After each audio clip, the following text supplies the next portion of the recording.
좋은 아침입니다. 하나님과 말씀과 다시 안녕하세요. 김배강 목사입니다. 오늘 함께 살펴볼 본문은 레위기 1에서 4장까지 말씀입니다. 중심 구절은 레위기 1장 4에서 5절입니다. 그는 번제물 머리에 안수할지니 그를 위하여 기쁘게 받으심이 되어 그를 위하여 속죄가 될 것이라. 그는 여호와 앞에서 그 수송아지를 잡을 것이요 아론의 자손 제사장들은 그 피를 가져다가 회막문 앞 제단 사방에 뿌릴 것이며. 아멘.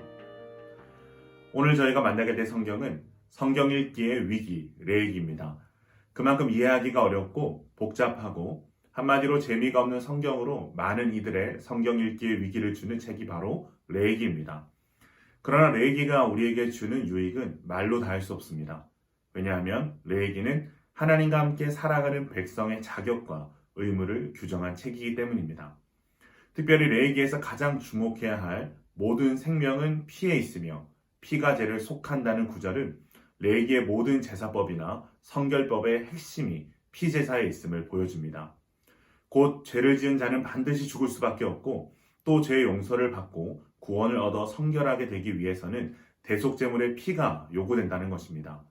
이러한 내용은 장차 예수님께서 우리의 죄를 대속하기 위해 십자가 죽음을 죽어야 했던 대속의 원리를 담고 있기 때문에 알고 보면 너무나도 은혜롭고 유익한 책이 바로 레위기입니다. 이 책의 히브리어의 명칭은 본서에서 맨 처음에 나오는 단어인 와이크라입니다. 이 와이크라는 그가 그리고 부르셨다라는 뜻을 가집니다. 헬라어 역본인 70인에서는 레인에게 속한이란 뜻으로 루이티콘이라고 명명하였는데 우리가 보는 영어 성경, 개역 성경의 제목들은 모두 이 70인 번역에서 유래된 것입니다. 이 제목은 본서 내용의 많은 부분이 레위인이나 레인에게 속한 제사장들의 사역에 할애되고 있는 것을 반영한 것으로 보입니다.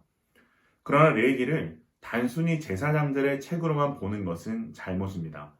레위기는 평신도가 예배에서 담당해야 할 역할에 대해서도 동일한 분량의 관심을 보이고 있기 때문입니다.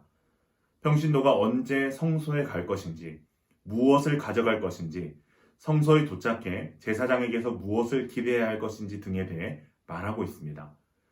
또한 레위기에 등장하는 대부분의 율법은 이스라엘 백성 전체에 적용되기에 하나님과 함께하는 모든 백성의 자격과 의무를 규정하는 책이라고 보는 것이 좋습니다. 레위기의 구조는 명료하고도 논리적으로 배열되어 있습니다. 레위기의 구조를 크게 4개로 나누면 다음과 같습니다. 첫 번째, 제사법.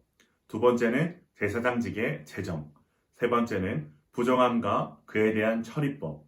네 번째는 성결의 실천에 관한 규례입니다. 오늘 우리가 살펴본 1에서 4장은 제사법에 관한 규례입니다. 그 중에서도 이스라엘 자손, 즉 일반 백성에게 지시하시는 제사법입니다. 첫 번째 등장하는 제사는 번제입니다. 번제는 희생제물 전체를 완전히 태워드리는 것이기 때문에 전번제라고도 합니다. 제물로는 소나 양이나 염소의 흠없는 수컷을 드리고 또는 형편이 어려운 경우 새의 번제로 산비둘기나 집비둘기의 새끼를 드립니다. 이 두 번째 등장하는 제사는 소제입니다. 소제는 피 흘림 없이 곡식으로 드리는 제사이며 아마도 짐승으로 번제 예물을 드릴 형편이 못된 사람들이 소제의 예물을 드렸을 것으로 보입니다. 또한 소제는 다른 제사에 추가적으로 드리는 제사이기도 합니다. 이 소제를 드리는 방식은 곡식을 고운 가루 그대로 가져오거나 혹은 여러 가지 방법으로 조리하여 음식으로 가져오기도 했습니다. 단 모든 소제물은 누룩을 넣지 않고 소금을 치도록 했습니다.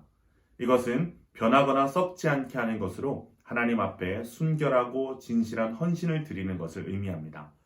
이 소제의 경우 일부만 하나님 앞에 기념물로 태우고 나머지는 제사장의 몫으로 돌립니다. 세 번째 등장하는 제사는 화목제입니다.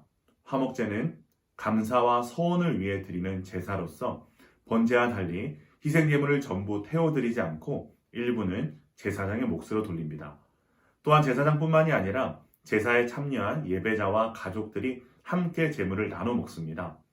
화목제물로 암수 상관없이 소나 양이나 염소를 드리고 여기에는 새가 포함되지는 않는데 아마도 화목제물은 여럿이 나눠 먹는 것이기 때문일 것입니다. 단 기름과 피는 누구라도 먹는 것이 금지되어 있습니다.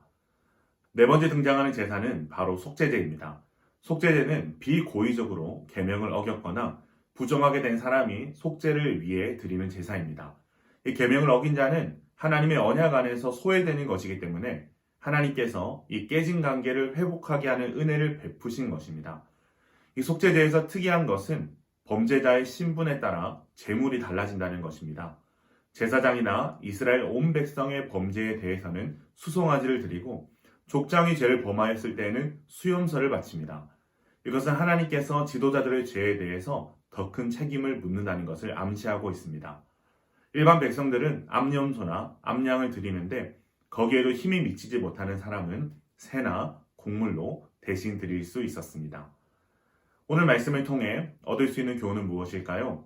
하나님께서는 우리와 함께하길 원하신다라는 것입니다. 레위기는 하나님과 함께 살아가는 백성의 자격과 의무를 규정한 책이라고 했습니다.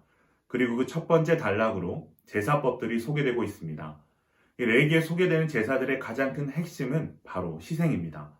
하나님께서는 당신과 함께할 자격을 잃어버린 이들에게 다른 제물의 희생을 통해 다시 함께할 자격을 회복시켜 주시는 제사법을 가르쳐 주셨고, 이스라엘 백성들은 제물을 가져와 직접 잡아 각을 뜨면서 자신이 지은 죄가 하나님 앞에서 얼마나 끔찍하고 참혹한 죄인지를 깨닫게 되었습니다. 그러나 이 모든 제사는 한계가 있기에 하나의 모형에 불과하다고 할 수 있습니다. 무엇의 모형일까요? 바로 하나님의 아들 예수 그리스도의 희생을 통해 우리가 하나님과 함께할 자격을 얻게 되는 완전한 속죄 제사와 화목 제사의 모형이 되는 것입니다. 하나님께서는 자격 없는 우리와 함께 하시기 위해 당신의 아들을 희생하실 것을 미리 알려주신 것입니다.